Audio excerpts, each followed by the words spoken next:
व्यक्ति ने 10 मीटर लंबी स्टील की पाइप अपने मुंह में डाली और फिर उसके विभिन्न हिस्सों को अपने पेट में निगल लिया। फिर उसने हजारों डिग्री तापमान वाली एक आग फेंकने वाली मशीन उसके गले में ठूंस दी। जैसे जैसे आग जलती रही, अंदर के हिस्से धीरे धीरे आपस में जुड़ने लगे।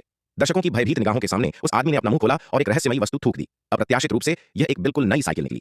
इस जादुई दृश्य ने दर्शकों को अचंभित कर दिया। हालांकि यह सिर्फ एक क्षुधावर्धक था। मेजबान ने अचानक अपना हाथ उठाया और अगले ही पल एक वेयरवुल्फ धीरे धीरे मंच के बीचों बीच प्रकट हुआ। इससे पहले कि दर्शक दबाव से उबर पाते, वेयरवुल्फ ने अभिनेत्री की बांह को एक ही बार में खा लिया। ऐसा लगा कि वेयरवुल्फ नियंत्रण से बाहर हो गया है, लेकिन अप्रत्याशित रूप से अभिनेत्री शांतिपूर्वक दर्शकों के सामने चली गई और फिर उसका हाथ तेजी से बढ़ने लगा।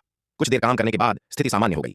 जल्द ही यह आखिरी मुख्य कार्यक्रम में आ गया। महिला ने भीड़ में से एक व्यक्ति को उठाया और अपने हाथों से उसका चेहरा रगड़ दिया। लड़का असमंजस में था, लेकिन उसने यह उम्मीद नहीं की थी कि महिला का चेहरा दाढ़ी से ढका हुआ था और उसने वास्तव में लड़के की शक्ल की नकल की थी। इस समय स्त्री के मन में एक दृश्य उभरा, मानो कोई शिकारी उस लड़के का पागलों की तरह पीछा कर रहा हो। उसे तुरंत एहसास हो गया कि सर्कस में कुछ बड़ा होने वाला है, लेकिन सर्कस के प्रमुख ने इसे गंभीरता से नहीं लिया और तुरंत एक जहरीली मकड़ी छोड़ दी। यह दृश्य वेई ने भी देखा। शो खत्म होने के बाद वह तुरंत मंच के पीछे घुस गई और चुपके से फिर जहरीली मकड़ी को पिंजरे में बंद कर दिया गया और उसे उठा लिया गया। एक साथी ज्याओ शुआई ने यह सब देखा। वह उत्सुक थी और उसे देखकर उसकी प्रशंसा करना चाहती थी, लेकिन उसने उसे जमीन पर गिरा दिया। तभी जहरीली मकड़ी इस जगह से भागने वाली थी। ज्याओ शुआई घबरा गई और उसे वापस पकड़ना चाहती थी, लेकिन मकड़ी सीधे उसके चेहरे पर रेंग गई। इससे पहले कि वह कुछ प्रतिक्रिया कर पाती, मकड़ी ने अपने विषदंतों से उसे काट लिया। ज्याओ शुआई को झड़ दिया गया और वह मौके पर ही बेहोश हो गई। इसके बाद आह वेई ने सर्कस के नेता को ढूंढा और उससे विषहर औषधि की भीख मांगी। हालांकि नेता ने कहा कि अगर वह मात्र दवा चाहते हैं तो उन्हें एक शर्त माननी होगी। पता चला कि नेता पिशाच की असली पहचान एक पिशाच है। वह चाहता है कि आह वेई उसकी टीम में शामिल हो। ज्याओ शुआई की जान बचाने के लिए आह वेई के पास सहमत होने के अलावा कोई विकल्प नहीं है। ऐसा प्रतीत होता है कि पिशाच अब दो गुटों में बढ़ गए हैं। एक गुट मनुष्यों के साथ शांति से रहता है और दूसरा गुट मनुष्यों का नरसंहार करता है। नेता की आंग को पिशाचों के दूसरे गुट को खत्म करना है और मनुष्यों के साथ पूरी तरह एकीकृत होना है। इस तरह आह वेई संक्रमित हो जाती है और पिशाच बन जाती है और ज्याओ शुआई भी सामान्य हो जाती है। शियाओ शुआई जो सच्चाई जानता है भी इसमें शामिल होने का फैसला करता है, लेकिन वह एक पिशाच बन जाता है जो अपनी इच्छा अनुसार नरसंहार करता है और फिर आह वेई के माता पिता का अपहरण कर लेता है। आह वेई शामिल होना चाहता है। उसने वापस लड़ने की कोशिश की, लेकिन वह ज्याओ शुआई का मुकाबला नहीं कर सका। महत्वपूर्ण क्षण पर भाई कियांग समय पर घटनास्थल पर पहुंचे और अपने छोटे भाइयों को प्रतिद्वंद्वी से लड़ने के लिए बुलाया। हालांकि भाई कियांग लड़ाई के दौरान दुर्घटनावश घायल हो गया। जब ज्याओ शुआई उसे मारने ही वाला था, वेई ने अचानक अपने शरीर में स्मृति को उत्तेजित किया और ज्याओ शुआई को मौके पर ही मार गिराया। भाई कियांग ने भी दुश्मन नेता के दिल में छुरा घोंपने का अवसर लिया और उसे मौके पर ही एक डिब्बा दोपहर का भोजन लाने के लिए भेज दिया। इस तरह संकट पूरी तरह से हल हो गया और ज्याओ शुआई फिर से एक सामान्य इंसान बन गया। वेई ने कई वर्षों के भाईचारे के कारण उसकी जान बख्शने का फैसला किया। वेई ने अपने माता पिता को भी अंतिम विदाई दी और सर्कस के पीछे पीछे दूर तक चले गए, जहां हर दिन विभिन्न अद्भुत प्रदर्शन दिखाए जाते थे।